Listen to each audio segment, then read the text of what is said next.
He's pulled the shirt on, scored the goals. Andy Campbell on the Red. This is the Red.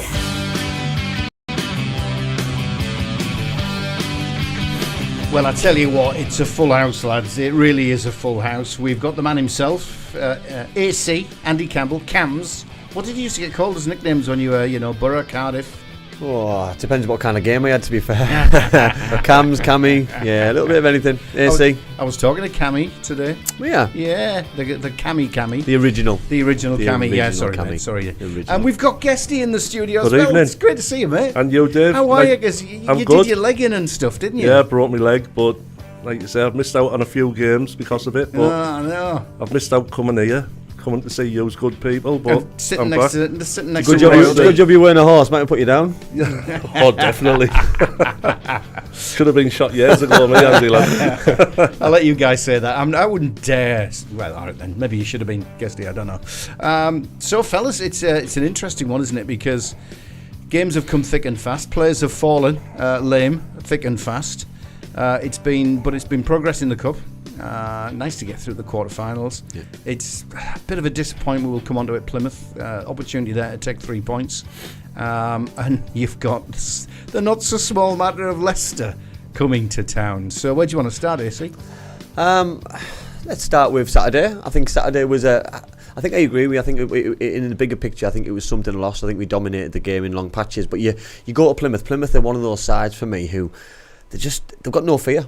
You know, when they're playing at home, the attack, they don't really care about defending. A little bit like the Kevin Keegan of old, that they just seem to score loads of goals, let loads of goals in. It must be great being a season ticket holder.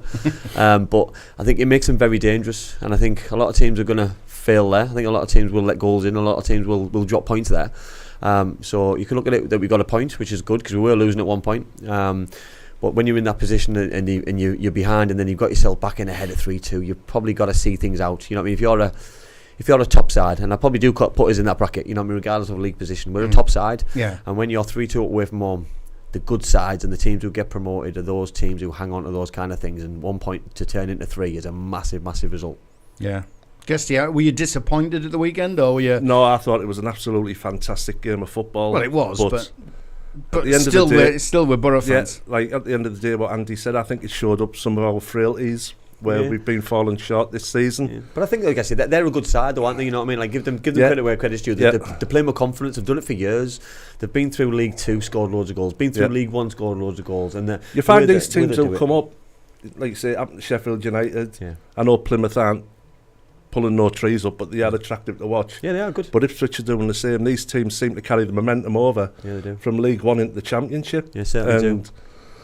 Like you say, against some of the bigger teams, i.e. Middlesbrough, they seem to really put a no fear of them. I think that's the thing. And for every Plymouth fan, you know what I mean, as I'm talking about fans, we have to mention the Middlesbrough fans, by the way. Again, you know what I mean? Like you talk about, I thought they were amazing going to Exeter on a Tuesday night and rolling back in on silly o'clock on Wednesday morning, but on a Saturday you leave even earlier, you know what I mean, for those fans who went on the day, you know, those fans who stayed over, fantastic, and fair play to them, make a week or a few days of it. But you know what I mean, the fans are just, you know, you talk about the best in the country, and I'm not exaggerating here just because we're it's a couple of thousand miles I've had to travel in the last in a short space of time, less than 14 days. Yeah, and it's absolutely outrageous. You know what I mean, they're going the numbers. It gives, as a player and as an ex-player, it gives you that extra 5-10%. And if you're doing it for the fans and you're running through that tiredness stage and you're running out of energy and you need that 13th man or 12th man, they're there. You know what I mean, they're there all the time. And so as a player, looking into the crowd, you appreciate what they're sending down to you. Oh, 100%. Especially, and listen, I'm not being. The away following is a lot more energetic than they are at home. You know what I mean, they have a lot more support behind them. You know what I mean.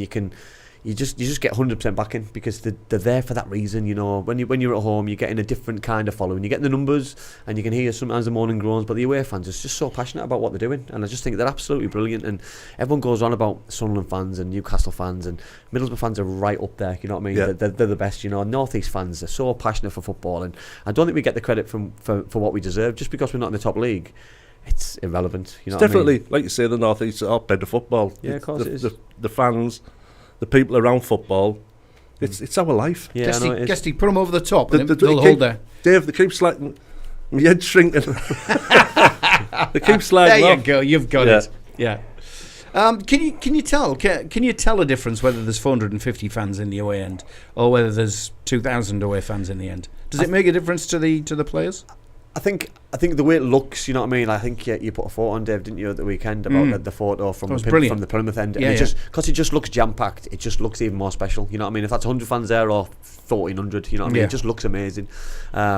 You know, I remember going back a few years when we played Burton away, behind the goal, when it's all standing behind that goal. You know what I mean? And the Middlesbrough fans just jam packed it out, and it's just so pleasing to see. You know, they go in the droves, they're so passionate about it, and it spurs them on. And you know what I mean? And the one thing I really like about it that Michael just doesn't. He acknowledges it all the time. You know what I mean? He appreciates what they're doing. He appreciates that they backed him. They're backing the players, and long may it continue. You know, because without the fans, this football club's not what it is. You know what I mean? It's a very family-run football club, and listen, I've been a Middlesbrough fan not as long as you two guys, and I've been a player, and I've just it's the best club, and it's the best club because of those fans. You know what I mean? Because players come and go. The young players, they retire. Players get bought. Players get sold. Managers come and go. But the real supporters are the ones who are there from when they're born till the day they die, you know, and it's absolutely amazing to see. And you know what I mean? I don't think fans do get the credit what they deserve. Yeah. You've been there plenty of times, Guesty. Oh, very. Home and away. Yeah. Like you say, the away family, because you class it as a family, the away games, when I used to go to them quite regular, you see the same faces, you know what I mean? And there's so much commitment put into that travelling, like what we just said there, Exeter, Plymouth. But I think the week before they were at Norwich. You know what I mean? And it's the commitment. You know, when I look back now, I don't see where these people get the time from. But they still manage to do it. You know, it's a love in it. It's a hobby. It's what they just live for the week for. You know what I mean? That weekend, and I think when things weren't going great, it's you dread the weekends. And I think at the minute with everything what's happening, there's such a good buzz about the place. You know what I mean? We have a little bit of a stumble against Stoke City.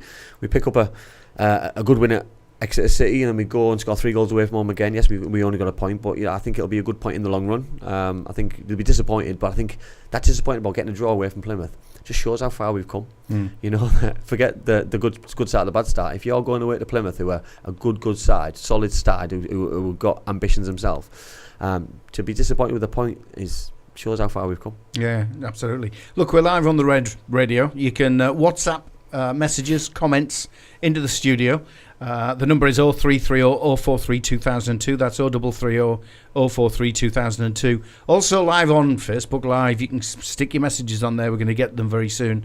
Also live on YouTube, on Alexa, online, DAB radio across Teesside, all that sort of gizmos. If you want to get your points in, your questions into Andy and Guesty's here with us as well, then there's a myriad of ways you can do that. Just a couple of points. You're talking about fans. Ian's been in quick on that one, and he just says without football fans, football would be dead. COVID proved that, didn't it? Yeah, totally. I totally agree. I think, listen, you look at the buzz that the games get from crowds, and just social media. You know what I mean? That there's certain social media posts where they show the away fans following. You know what I mean? And there's big good things made of fans like Middlesbrough, and there's other smaller clubs or big clubs who don't take as good following, and it just shows how big a club that we really are. And I don't think I think sometimes we forget that. Yeah. Mo Ibra's been on. Hello guys, nice to see Guesty on the show. Last week was a letdown. Ian, good evening everybody watching. Hope you're all well. Had a good day. David, I feel sorry for Barlasser. We can come on to this. His confidence must be shot. Getting dropped recently for Howson. There's loads flying in at the moment. So fast they're coming in that as I scroll down, then it disappears. Anthony, we need a big win at home. That's at the weekend. We're going to come on to that. It's a massive game. Stu Gawley, evening everyone. Nice shot of Andy with the 2 dinosaurs. Guesty. No need for that. No, that was below the bed. Anthony, come on, Boro. I prefer to call it something like a rose in between 2 thorns. Oh, thanks, mate. Yeah, absolutely brilliant. Love it. Seen some old Boro games on Facebook this week. Rest in peace, Ali. Obviously, Ali must have been the commentator at the time. So you can get your comments in. So, Plymouth. I mean, it was disappointing for me. I mean, look, the heavens opened. You could have sailed a boat on that pitch. So to come away with something is a bit of a bonus. But to be able to look, Plymouth are not pulling up any trees. Let's be a bit brutal here. They're they're in the wrong reaches of the championship. For us to take the lead like we did and then surrender it, I think it's an opportunity missed. Where did it go wrong in the players' eyes? Well, I mean, what happened there? Probably more of a capitulation in terms of before half time, giving 2 sloppy goals away quite back to back just before half time. It ruins your confidence. You then got to regroup. You've got a different game plan. But the pleasing thing is we still create a lot of chances. We dominated possession like we have done, so the philosophy in the game plan doesn't change. We created a lot of chances. It was really pleasing that Josh got a goal, even though it was quite pleasing. He did all right. I was very surprised that he took it, I'll be honest. You know Really? what I mean? Yeah, because I think there was a lot more experienced players there to take that spot kick, but what I liked is he had the confidence to take it, and I hope with what happened hasn't knocked his confidence in order to take the next one, because he still scored a goal. He took it away, surely. You know what I mean? So it's a penalty's a penalty, a goal's a goal. It doesn't matter how that You goal's know scored. yourself what it must be like to be a local lad leading the line for your hometown club. And for me, I've championed for years to have a 20, 30 goals, centre forward from Teesside, from Middlesbrough, and we had yourself, and I thought, is either one, you know what I mean? And then it's gone on, and I think the kid who went to Sunderland, I think the big lad, I can't think of his name. Yeah, I thought he was going to be the one. But I watch Josh now, and I think he could be the one. He's got a chance, hasn't he? If he he's gets got all a the decent attributes. run. Josh has got all the attributes to be a top player. The only thing I think he's missing is his composure in front of goal. Yes, and also, he seems to hang behind the last defender all the time. Never seems to nip in front. Yeah. But I think he's got everything that we've wanted for a long time. Yeah, I think I feel sorry for him a little bit in terms of if he would have played last year with the delivery he's getting from out wide. You know what I mean? So he's getting delivery this year in different ways by different players, but last year's delivery was far better. Yeah. So I think, you know what I mean, he's getting not short-changed a little bit, but he's not getting the delivery that other players got last year. So Akpom's goals, yes, he did a lot of them himself, but a lot of things were coming from Giles, a lot of things were coming from Isaiah, coming from other areas. You know what I mean? Riley cutting in from the other side, and you know what I mean. So a lot of our goals now are coming from different ways and different means, which is pleasing. But I think he's got everything bar probably the composure. The last home game before the Stoke game, which he missed a couple of one-on-ones against Birmingham. I just lacked that composure at the final moment. But I think when that comes, he's only a young player, and you know what I mean. You've got to be in those positions to score. And you talk, I'm going back a while. The older viewers will know what I'm talking about. But Andy Cole used to get 7, 8, 9 chances a game. He probably scored 2 or 3. You know what I mean. And his goal ratio in games was amazing. But his goal to chances created ratio was abysmal in terms of what he got. And you know what I mean. Those kind of players are. If you're not there to score and you're missing, I'd rather people miss chances. You know what I mean? Because if he's not getting chances, there's no point in being there. But since he's come in, we've just looked a different side, and that's credit to him. He's getting 2, 3, 4 chances a game now, and like you say, there will come a time where he does start turning most of them into goals. Well, that's what I was going to ask. Will experience bring that confidence in front of goal, that composure in front of goal? I just think goals are like buses. You know what I mean? When one happens, another one comes along very quickly. You know what I mean? And if that's last year, exactly. You know, and listen, Josh Coburn will go into Saturday's game confident that he scored last game. So you know what I mean? I've got no qualms in him leading the line against a very good side, against a very good back four, and back him to score. I think. You know what I mean? He just needs to just enjoy playing as he's playing and have the confidence that the manager's picking him. You know what I mean? That's the biggest confidence that anyone can get in football, that your manager thinks you're the best centre forward at the club. You know what I mean? So regardless if the goals are coming, the goals aren't coming, I think the manager realises, the fans know, and I think the manager realises how important he is for that team. You know what I mean? With the way that he rotates behind and wide, and has different rotations, that his 9 sticks, and his 9 is a player who's that battering ram, who gets stuck in, who holds a ball up, and the runners in behind. Greenwood's getting joy because of him. Isaiah Jones has had a good season because of him. You know what I mean? Riley McGree was scoring goals and creating chances before he got injured because of him. You know what I mean? Because the centre forward. You know what I mean? Don't underestimate how important that 9 is and the role it plays. And I think we probably realise that with the goals that we've lost from last season. And but we've now found someone else who's been there without us probably realising. You know what I mean? He was at Bristol Rovers last year and scored a ton of goals for a good side, for a good manager, at a good level. But now the level's been ramped up a little bit, but he's good enough to do it. He's shown he's good enough to do it. He just needs to probably put goals to his game, and then he'll fly. But I think I want him to score loads of goals, but with January around the corner, do you want him to score loads of goals and someone knocking on the door? You're in a chicken and egg situation, you know. So I'd rather him be scoring the goals and deal with that problem later. Yeah, so would I. Yeah. Absolutely. A couple of comments coming in here. There's a couple of interesting ones actually. VAR has raised its head, and on the North East Footy Brekkie show for the last 10 days I can remember, VAR has been discussed at every point. We'll come on and get your views on that very shortly. But Anthony wants to bring Andy Campbell back. Because he misses you. Why? He's here, mate. He's here.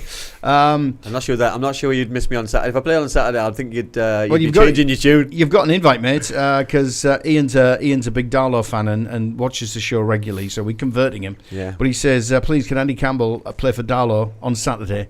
Because we're 8 points from safety. It's not good. No, it's not good. No, and I do feel for that football club. Listen, you know what I mean. I know obviously Alan really well, and Darren Holloway, who obviously both lost their jobs. Two really good football lads and two good friends of mine, and it's a shame for a club who's took so much time to get back where they needed to get in order to push himself on, and now it's looking a little bit bleak. So fingers crossed they can get himself sorted, because the North East needs the teams, all teams. You know what I mean? The Hartlepool, the Darlingtons, they need them back up where they used to be. You know, battling away and it being that hotbed of North East, not just Sunderland, Newcastle, and Middlesbrough. We want everybody.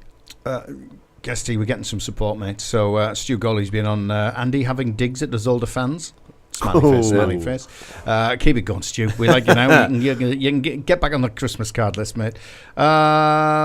Ian's talking about remembering getting home from a Swindon game in the Old League Cup at 4 o'clock in the morning. So he's talking about the long journeys that the fans are having to make. What about this VAR situation? I've got to ask you about it. I know it's not directed at Boro, but you know, we'll be in the Premier League next year, no problem. We'll have to face it then. What do you make of all what's going on? I mean, the trouble seemed to start that Liverpool goal against Spurs, but we've had a real bad run of it, a pair of you. I mean, where do you stand on VAR? It's a difficult one, isn't it? Because it part of me really hates it because it just kills football. It kills the enthusiasm. It kills the excitement. But then when you watch the Chelsea Spurs game on Monday night, it was probably the most exciting thing I've ever watched on a football pitch, because it seemed like it went on forever because of VAR, and it made sure that instead of a 45-minute game, I was still watching the first half in an hour, which was like just phenomenal. Would I like VAR? I think as a centre forward scoring a goal, I would hate to think I've scored and then not scored. I would hate to not celebrate a goal and then be awarded a goal. I would hate to celebrate a goal and then get it just taken away from me. Because in your day, all you had to do was take a quick glance at the linesman and see what he's doing. Yeah, I'd be offside, because I think with the way that I played on the shoulder and as the last player, I took a lot of risks, and sometimes you probably looked quicker than I probably was, or probably time and run very well, but I think nowadays you were fast enough. Mate. I was fast enough. You I bagged think plenty. I'd have to change my game. I think a lot of players from your era and the era before who did play on the shoulder, do you know what I mean? I think the majority of their goals now, especially Slaven, I was going to say, what about Burnley? I think the majority of their goals would have been chalked off if VAR was in place then. Listen, it's such a shame though, because they're making so many mistakes, and I watched the Arsenal game on Sunday against Newcastle, and listen, I'm not a Newcastle fan. I didn't want Newcastle to win. I wanted a nice game of football, which I saw. But when you're watching a replay and you're watching from different angles, 1 minute the ball looks out, the next minute the ball looks in, the next minute the ball looks like it's not there. It's just we can't go from every angle, because you go from every angle, you're never going to have a conclusive answer. You know what I mean? If you've got to stick to one angle, or just not have it for those kind of reasons. If we're doing offside, we do offside. We can't. Then how many times you go back? They try to cancel a goal three different times. Attempts. They tried to cancel a goal 3 times. So is that a conspiracy to try and stop Newcastle from scoring? I'm not sure. I'm not saying that's what's happening. You know what I mean? The ball was out. Was it out? Was it out? I don't know. I can't answer that. Was it a free kick? 100% no. You know what I mean? He's got to challenge for the ball. If he doesn't challenge for the ball, you're going to get 60,000 Geordies having a go at the player. Do you know this carry on about the whole ball being out? Yeah. Right. Obviously, the whole of the ball has to be over the whole of the line. You've refereed. Yeah. So, in years gone past, if that ball looked over the white line, he'd put his flag up, or it'd be a corner or a goal kick. Mm-hmm. But to me, as an old school football supporter, watch that ball, right, if I was playing 10 foot out, the ball was out.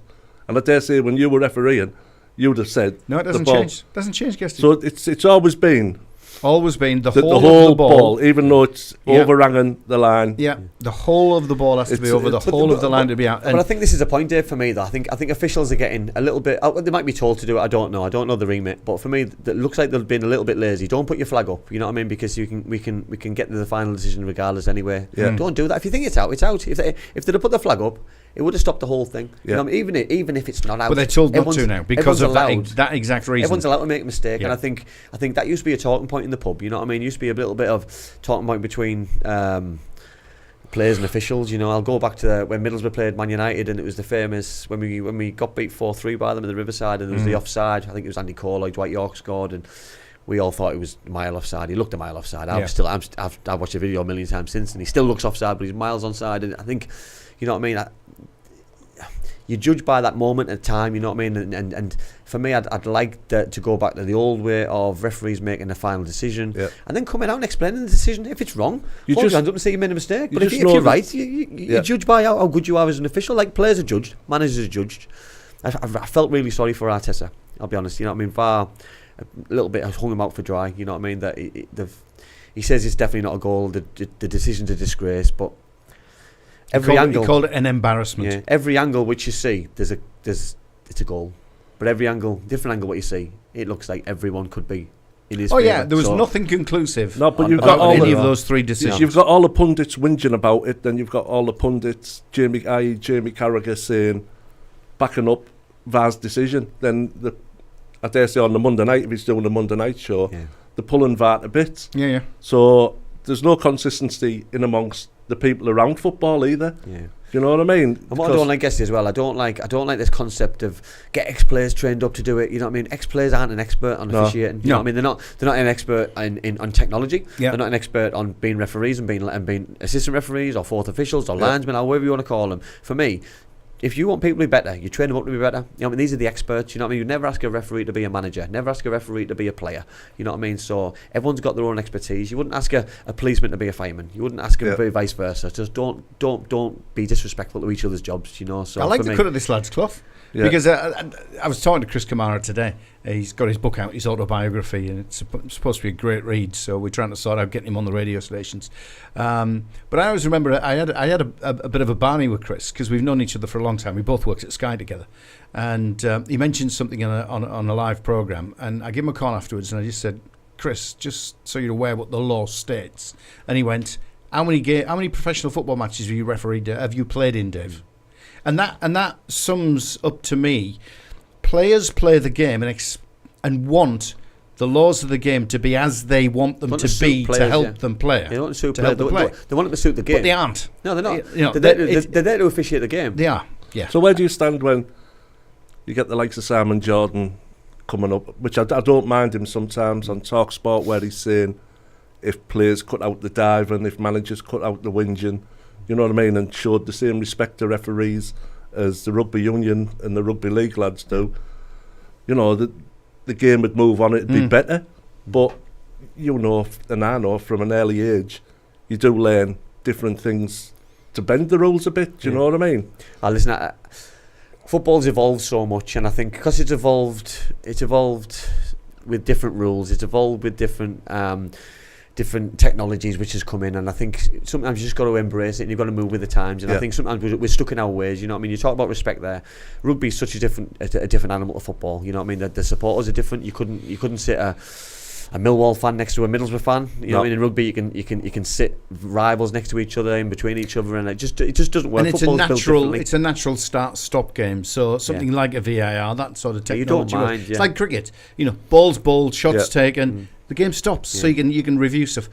What I don't like is it kills the atmosphere in a football stadium. I think what I'd like a 60-second clock. So you know what I mean. So far, I've got 60 seconds to make a decision. And if the decision's that'd be good. If the decision's not conclusive, then you just can't give it. You know what I mean. You just can't give it. You know what I mean, because or you give it. There's got to be a black and white. You know what I mean. If you can't see it and it's a goal, you're going to give the goal or you're not going to give the goal. It's got to work for the defending team or the attacking team, because you're talking about offside what it used to be. If it was, it's got to be in the attacking favour or defence. You know what I mean? That game could have been stopped for 10-15 minutes and they still wouldn't have had an outcome. So have a minute, And if you can't find them in it, then you just move on and play the game. Marcus Rashford yesterday, Man United game, got sent off because of VAR. Yeah. I mean, the referee was literally 5 metres from the challenge, didn't see anything, turned his back and carried on running. It was only when the ball went out of play he was called to come over. But even still, to me, it was a red card. I mean, it was a red card. Everybody talks about he didn't intend to do what he did. It doesn't matter. Intent doesn't come into any decision making for a referee. The referee judges what has happened on the field. You know, he could have snapped the lad's ankle if he'd have put his weight on it. He could have broken the lower part of his leg, whatever. So it was a red card. But you know, there's another example there of the game was going on, ball goes out of play, and then it's pulled back. Is it right for that situation? No, let's forget the goals. Yeah, is it right to be used for that situation? It's a tough one for me, you know what I mean? Because I think there's got to be a cut-off point for how long we bring it back for, because the ball could stay in play for as long as it stays in play. Could be 10 minutes. You know what I mean? So where's the cut-off? Because how many things could happen in that time before someone could get hurt? Yeah. Really seriously. You know what I mean? Someone could get yellow carded, red carded. You start rescinding things. You start. I just think the whole thing's a mess, and it's a very grey area. And I think they're trying to appease everybody, trying to appease managers, trying to appease players, trying to appease fans, trying to appease the pundits, everyone's trying to have their input, and it's just not working. Where it should have been just black and white. We're asking for goal line technology. Yeah. We got that, didn't work fully. You know what I mean? There's been holes in it. Yeah. We're asking for VAR. It's been a bit of a mess. That scenario there you're talking about could have been, like you said, happened Sunday with Luton and Liverpool. Yeah. Luton broke, scored a goal. It could have been a penalty. It could have been a penalty at the other end. But that's going to happen. That's going to happen one day. It is. I think, it's going to happen, and you know what I mean. That's why I like goal line technology, because it's instant. Yeah. Ball crosses the line. Referee gets vibration on his watch. He knows that it's a goal. Yeah. He can stop the game. Yeah. VAR. You've got to allow the game to go on, and then once it's stopped, they come back and they review, and that's where you're going to get that problem. But then look at that then. So I guess you talk about that. So it wasn't a penalty, yeah. So so VAR looked at it, wasn't a penalty. Luton scored. Yeah. Let's say the referee stopped the game because he wanted to check it. Then Luton don't get the goal, so Luton lose that game, or don't win. You know what I mean? Luton lose the game because Liverpool were always knocking on the door, go and get the equaliser, get the winner. So. You know what I mean? But can you imagine though, FA Cup semi-final? I know. Two teams don't like Tottenham Arsenal, FA Cup final at Wembley, really charged, heated atmosphere, 1-1, and suddenly something happens at one penalty area which could have been a penalty. Immediately break, you know, the game's still flowing, goes down to the other end and scores. You are going to have absolute pandemonium in that stadium because you've either got to give a penalty and chalk off a goal or allow a goal to stand when everybody's at the other end is going to be claiming for a penalty. It could create, it hasn't yet, but it could create a really nasty situation. It just shows, like, now us three sat here, how much VAR has took over the conversation in football. It does a talking point. It used to be a mistake in the pub. We're talking about a referee's decision and offside, whatever. And all the jokes about going to Specsavers and all that used to come out. We've come here to talk about the Boro, and we're talking about VAR. You're going to have a round of Premiership. We'll get off it soon, Guesty, I promise you. We're going to have a round of Premiership games on Saturday, Sunday, and every I week. bet you now the conversation Monday is about not about how good the game was, the incidents or saves. It'll be around referees' decisions. But then talk about that, like, and I've got a concern with that. So you talk about we got more games. Arteta kicked off. Arteta was ruthless in his comments. You know and what I mean? Arsenal backed him. Yeah, and Arsenal which backed was him. Unusual. So you know what I mean. Normally, you know what I mean. Club wouldn't back him. He'd have to come out and explain his decisions, his comments, and you know what I mean. You've got referees. You've got will officials go soft on? Will VAR go soft on Arsenal? I think they owe them a favour. You know, I'm not saying that's going to happen, but I just don't like the concept of it. And one question, which I don't want us to dig too deep into VAR, but does VAR stop referees refereeing as they would normally do? 100%. Yeah. So I'm not going to give that one because I'm not sure. So I'll leave it for the guys in the office. Yeah, absolutely. Yeah. And the other concern that's come up this week for me, and it was the Spurs game, Spurs against Chelsea. Is while they're looking 5-minute, 6-minute delays while they're looking at incidents like happened in that Spurs game. Immediately after they restarted, Spurs got 2 muscular pulls. Yeah, they did. Yeah, players have gone cold. They're standing around waiting to see what's going to happen, and then suddenly the game starts again. Quick breakaway. Someone's got to try and accelerate, and you saw what happened. Yeah, you're going to have to start getting the cones out again. How long does it take to give the offside goal for Sterling's first goal, and how long does it take to send that player off for the tackle? You know, what I mean, you can see after one take that it's a bad tackle. He's followed through. Yeah. You don't need 7 or 8 looks at the same incident and then call the referee over to go and have a look himself. You know what I mean? If you've seen it, if the people in the offices or wherever they are in the studio and they've made that decision that it's a naughty one, tell the referee it's a red card, send him off. Yeah. You don't need to go and look himself, because what happens if he doesn't think it's a red card? Is he going against the grain? Is he going against his mate who thinks it's a red? He's got to agree with him, because that's why he's going over there. So what's the point of him going over there? The whole thing just doesn't make sense. Then there's the other part of the argument, which is if a referee's got a call in his ear to say you need to go and look at this, he's automatically thinking, oh, I've got something wrong here. Yeah. So he goes over there with a pair of eyes thinking, I've made a mistake, let's find it. So it's not even a neutral decision. Is he going to say, Dave, as an official yourself, would you go and have the conversation with him upstairs and say, I got it right, actually. I don't agree with you, because then that's opening a whole kind of worms. It is, isn't it? Absolutely. A couple of comments coming in on this, and we want to move back onto the Boro. By the way, it is Andy Campbell live on the Red across Teesside on DAB radio, smart speakers, apps, online, and live on Facebook Live and live on YouTube as well. So get your comments in if you want. You can do that through the radio station. The WhatsApps into the studio 0330 043 2002. That's 0330 043 2002. Or your comments on Facebook Live, and there's lots. Stu Gawley, we didn't need VAR before, we don't need it now. Bin it. I agree, Stu. Burn it at the stake. It should be half-time entertainment at I was going to say at the Riverside, but we don't have it to burn yet.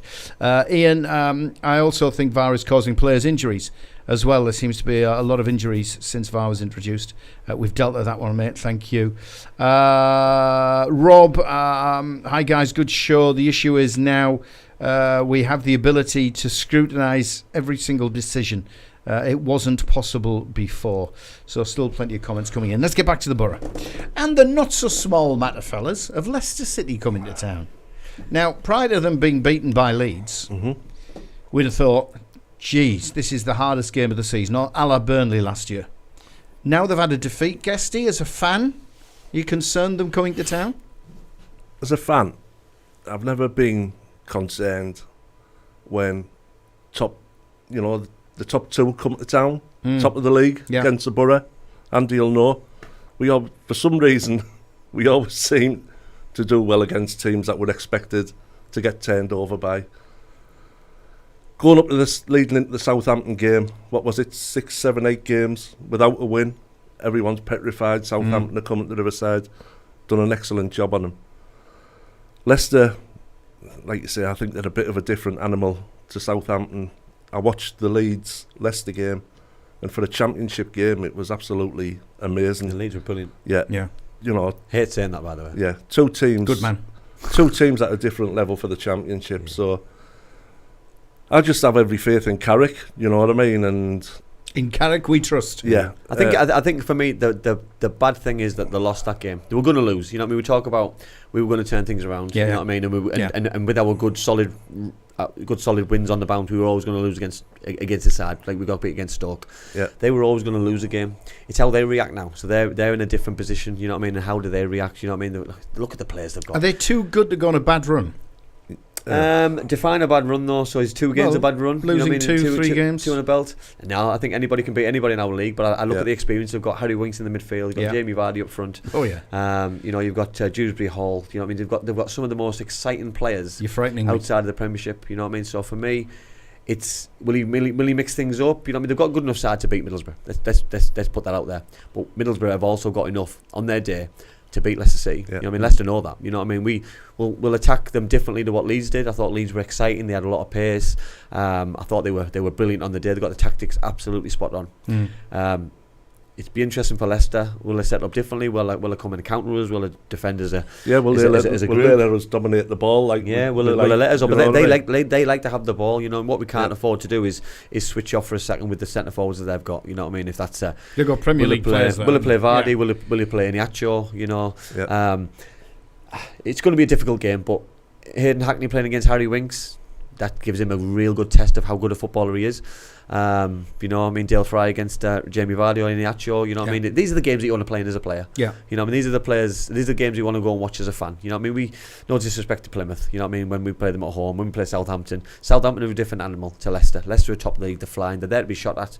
And that becomes a big scalp for Middlesbrough. You know what I mean? Because we want to get back in the playoffs. We want to get where the Cardiff Cities are currently, you know what I mean, just in and around those playoff areas. And the only way to get there is by winning, you know what I mean? And we didn't win against Stoke City, so we dropped 3 points. We didn't win against Plymouth, dropped 2 points. You know what I mean? So we need to get back on that horse and get a victory. And and we have to do it. You know what I mean? I think probably the game in order for us to be successful is a mustn't lose. But I think if we can put the marker down, I think it'll be a great scalp for us at the weekend. A lot of injuries though, Guesty. So some key players missing. Some of them longer term. But like you say at the start of the season, I messaged into the show, which, you know, I went too early. I went in 2-footed about the signings, and, you know, didn't feel they were up to the standard of what we were used to. Guess you rightly so though. I think, you know what I mean. You've got you can judge on. I did ask you as a player, sat in the changing room, seeing these signings come in, training with them. Did you ever think this lot that's come in isn't as good as what's gone? Did you ever sit there and think that? You know, I think as a player, and I'll use Hayden as a prime example. As a young player who's got ambitions himself for his own development. Yeah, he's sitting there, wants to be a Premier League footballer. Yeah, he looks around thinking, right, who's coming to the Premier League with me here? Yeah, because I'm going to the Premier League. Yeah, you know what I mean, he wants to look round and go, yeah, I've got 5, 6, 7, 8, 9, 10 players who want to go to the Premier League. You know what I mean? For me, at the start of the season, you're looking around and you're scratching your head thinking who's going to join me. You know what I mean? And that's just the nature of the beast. But I think these players have now stepped up to the plate. Yeah. They've got themselves ready mentally and physically, because I think they were physically miles off when they first came. Yeah. And that's no one's fault. But they've come from a lesser league. They've come from a lesser country. Yeah. And it's took them time to get up to speed. You know what I mean? Think, like you say, Morgan Rogers, the kid from Leeds, Greenwood. Took his time to get fit. Engel, you know, these kind of players. I think Engel, the transformation. Different player. I still just wish he still wouldn't defend with his arms behind his back. That's a foreign defender, though, isn't it? I think. But you know what I mean? It's every time. Yeah. I think we had Engel's brother for the first 4 weeks. When he came, I think. Yeah, but like you say, he's flying up and down that left hand side now. When he's and you know, it's so pleasing though, because I think everyone's there to criticise players, and when they're having a bad time. Listen, against Sheffield Wednesday, it was probably one of the most negative performances I've seen from a Middlesbrough defender. Who's just every time they got it, they played on his shoulder. They got round the back of him far too many times. But since that game, happened a couple of occasions. He's grown up massively, and he looks like he's grown with confidence. I think the time off in terms of international break, he's had time to probably find his feet in the area, play with the players more, get himself fitter, get himself sharper, and he looks like a different player. And fair play to him, because he's done the work himself. Like Dave said about the injuries, it does look like really we haven't missed Riley McGree. Where he was the main go-to man at the start of the season. He did make things happen, though, didn't he? That's but why. Now, like you say, Morgan Rogers has started to turn up. Greenwood's absolutely playing as we want him to. Do you know what I mean? These players, though. Lath looks dangerous as an impact player now, coming in from the bench. His movement's unbelievable for me, and his pace. And then you've got Josh, you know, giving his all every week for us. Josh. Yeah. I think with the players who were injured, you know what I mean, these players are going to come back, and when they come back, it's going to be like a new signing, because you're probably looking at Christmas time, January. You know what I mean, for some of the longer term ones, or sooner, hopefully. And these players will be really, really great assets to come back. You know what I mean? Your Tommy Smiths, your Liam, your O'Briens, your Riley McGrees, your Lenahans, your Fours. These are absolutely first team players. We're not talking about young players here, by the way. These are international, you know what I mean, and players who've played at the highest level, and players who know the championship inside out. So these players will come back at such a pivotal time, and if we can be just in and around the area, you know what I mean, you just never know, because you look like Leicester have been beaten last week. Ipswich drew at the weekend and drew against Rotherham through the week. You know what I mean? So are they faltering? Are they? You know what I mean? Listen, everyone's going to have a bad spell. You know what I mean? This is a good spell. That's why I was asking you, is Leicester too strong, too good a squad through a real bad spell? Because they're going to have to lose a chunk of games for people to catch them up. Yeah, I think especially to get out those kind of playoffs. I think Ipswich are the faltering. I think time will tell. I think they could. Yeah, well, I think 100%. I think they will. Out of the two of them, 100%. The one I'd put your money on, Guesty, they won't have the Ipswich. They won't have the squad in terms of depth. So if they get a couple of injuries, suspensions, tiredness, you know what I mean, something will kick in. And they'll obviously have some tough games as well. So I hope you're right, because I said the same about Bournemouth years ago when we were fighting with them to go up. You know what I mean? I always thought Bournemouth would fall away and falter that season. You know what I mean? And like you say, they proved everyone wrong. There's always a team though who doesn't falter, and there's always a team who just runs away with it. It seems in the championship, and then it always leaves a gap for one more. I think Leicester, like you say, are pretty much nailed on. Listen, they've got the manager, the young manager for Man City, who's notoriously the staff who leave Man City always have a good career. Yeah. You know what I mean? The Artetas of this world, and you know what I mean? So they've got an opportunity. They've got some good players. Connor Cody as well. I forgot about him. And I mean, listen, they've got an Connor unbelievable. Cody. I mean, we're talking about players you've forgotten about for a moment. We're talking about players who've just lived in the Premier League all their life and done I really see good Big jobs. Josh Played for country. knock Connor Cody about a bit late. Listen, but you know what I mean? these are the kind of games that Josh should be getting an early night on Friday, just waking up Saturday morning thinking, well up for this today. Can't wait for this. And I think that's so exciting that that they're the games that you want to play as a player. See Big Dale putting Jamie Vardy back end into the West Stand somewhere, watching his lovely wife tweet something about Dale on Sunday morning. How can he do this to my man? That's right. Ian, I can remember Jamie Vardy making his first league game for Fleetwood against Darlington at the old Darlington Arena. It was a 2-1 win for Darlow, one of the last games before we went bust.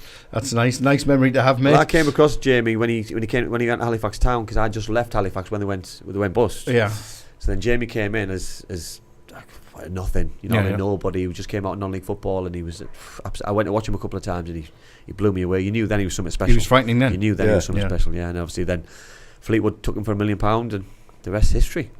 Indeed. Ian's predicting 2-1 Boro win, hopefully. Rob's doing the same. Stu Gawley's doing the same. A lot of people going for 2-1 Boro here. Yeah, I went 2-1 last week, didn't I? That went down well, didn't it? Yeah. Guesty, where are your thoughts on Dave, Leicester? Come on, mate. Like you say, after watching them against Leeds and then seeing that they come into Riverside shortly after getting beat. I mean, Burnley last year came to the Riverside and had a party. Burnley came and absolutely bullied us off the park. So hopefully Carrick's learnt his lessons by, a team of that stature coming to the Riverside. Obviously, he's still on a massive learning curve. So hopefully he prepares the lads a bit better, and we go into it better prepared than what we were against the likes of Burnley last season. So I always have, I'll say 4-0 Boro, mate. You're the eternal optimist, are you? But I'd be happy with a 1-1 draw, because I still think we've still got massive frailties at the back. Like you say, we're conceding 3 to Plymouth, 2 to Exeter. Mind you, those two were worldies.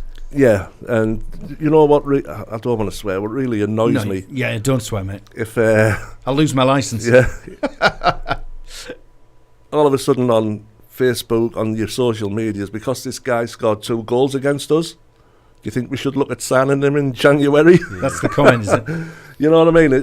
Like you say, that's a typical Boro fans for you. You know what I mean? Whoever scores 2 against us, should we look to sign him? You know what I mean? But yeah, like the worst 2 worldies. Carrick said today we're conceding too many goals from outside the box. How do you stop that? Well, I've always said, Dave, like defensively, I don't. Defence starts in attack. You know what I mean? So if you cut chances out and you press higher, and you have a different ethos, and attacking players work hard at the close space and close players down, I think we massively miss that Grant Ledbetter kind of type player who just sweeps things up, who protects the back four. You know what I mean? Someone's job, a Kante, Makalele, those kind of players are so valuable in terms of protection. Breaking things up, winning the ball back, passing to people who can play. And that's not me being disrespectful. Robbie Mustoe did it at Middlesbrough for years. You know, that he did his job. He won the ball back. He protected the back four of an ageing back four at the time with Nigel Pearson, Steve Vickers. Got the ball, won the ball back, passed it to the Emersons and the Janinios and those lads who were better than he was technically. And that's such a pivotal role. Everybody needs a Robbie Mustoe. Everybody needs a Makalele and a Kante, that kind of role. And I think, but under Warnock and Wilder and the other one, Pulis, didn't you feel as if that was Howson's role in the team? Yeah, probably. I think it was. For more under Carrick now, everyone's expansive. Everyone's so more forward thinking. Yeah, it does leave us a bit short. It does, the back. And I think with the 3 in there, I think, you know what I mean, for me the rotation's got to be that one rotates back into sit. You know what I mean? That might be Hayden for 6-7 minutes during the game. It'll predominantly be that normal number 4. You know what I mean? And normally the most experienced one, the one who doesn't want to be doing the forward runs and busting a gut and losing energy. And Johnny's probably the one I'm talking about. You know what I mean? That he's got he's clever enough to sit and just get his cigar out and enjoy the game of football. You know what I mean? Whereas let Hayden do his running for him, let other players, let Matty Cricks do his running for him. And I think sometimes use your experience, because when he goes, Matty Crook's always forward, and Hayden doesn't want to sit. Hayden wants to be the one getting the box there, scoring goals. And if they're all three of them are doing it, who's protecting? Yeah, that's the issue. Since, like you say, since Aiden's come in, it's been like watching Dad and Lad. Yeah. You know what I mean? Howson's looked after him, kept him right, and like you say, his legs are all over the place. He's still learning, Hayden, as well. Still learning. He is, yeah. Oh, definitely. We're talking about him as if he'd played 5, 6, 7, 8 seasons for the Boro. You know what I mean? God knows what he's got in front of him. Yeah. You know, because he's about the nearest to Graham Souness I've seen for a long time. It's interesting, because we had a real good conversation at work about Hayden, and these are people who know the system, got kids in the system currently at the club, and said he went on loan at Scunthorpe, struggled, was out of his depth a little bit, but he learned. You know what I mean? And I think a lot of players need to do what Hayden's done. Go out there, learn an adult's way of football, and be thrown into the wolves, get thrown in the deep end, and understand. It happened to me. You know, I did it at Sheffield United, I did it at Bolton. You learn a different side of football. You know, you're not playing against 16, 17, 18-year-olds anymore. You're playing against adults who want to hurt you, adults who want to demand excellence from you. You know what I mean? When you get thrown into the first game against Neil Ruddock's not going to give you an easy game. He's going to want to. He wants to damage you. He wants to win a game of football, but everyone's like that. Every team's like that. So you know what I mean. It's no different now in 2023 than it was back in 1996. You know what I mean. Every player wants to go on that pitch and win a game. And players need to be ready, and he's learned the hard way, you know what I mean, and probably thinking he was on his way out of the club, you know what I mean, going to Scunthorpe, but then all of a sudden now look at him now, he's potentially a £30 million footballer in a championship side, you know, so the future's bright for Middlesbrough. And he's English again. Yeah, and he's English, and he's playing for the 21s. His future's so bright. He's got so much going for him. But he obviously wants to score more goals as a player. He wants to set more things up, but that comes with leaving a gap at the other end. And I think, you know what I mean, like you say, we need to look after that as a team though, because the three rotations got to be a little bit better. And spoke at the start of the show about Barlaser losing his place. Barlaser is usually that player who gets the ball off the back four, sits and just sprays balls around. The fans don't seem to buy into him because he does that kind of thing, but he's so valuable in terms of that. He'll be disappointed because his performance levels have picked up. He does a lot of sideways passing, but that's the kind of role that player does. The four goes sideways and gets balls back off this back four and keeps the ball, knits things together.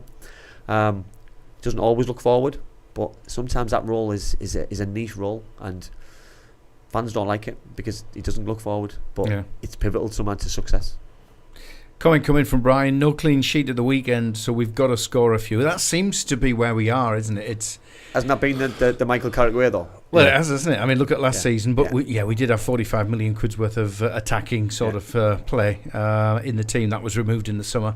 But we've continued. I mean, we did go through that barren spell in terms of points at the start of the season, but then the goals started flowing. Still, on that though, is that why Michael doesn't get flustered with letting a goal in, because he just knows we've got to score more goals? And he insists we play the ball out from the keeper at the back. So you're going to lose goals. You're going to give the ball away in dangerous areas, and if you're taught an edge of the box and you're not protected anyway, then you are going to let goals in. You know what I mean? It's such a shame because I think the goalkeeper's been outstanding since he's come. Yeah, I do. There's not many goals where I'd pinpoint him and go, his fault.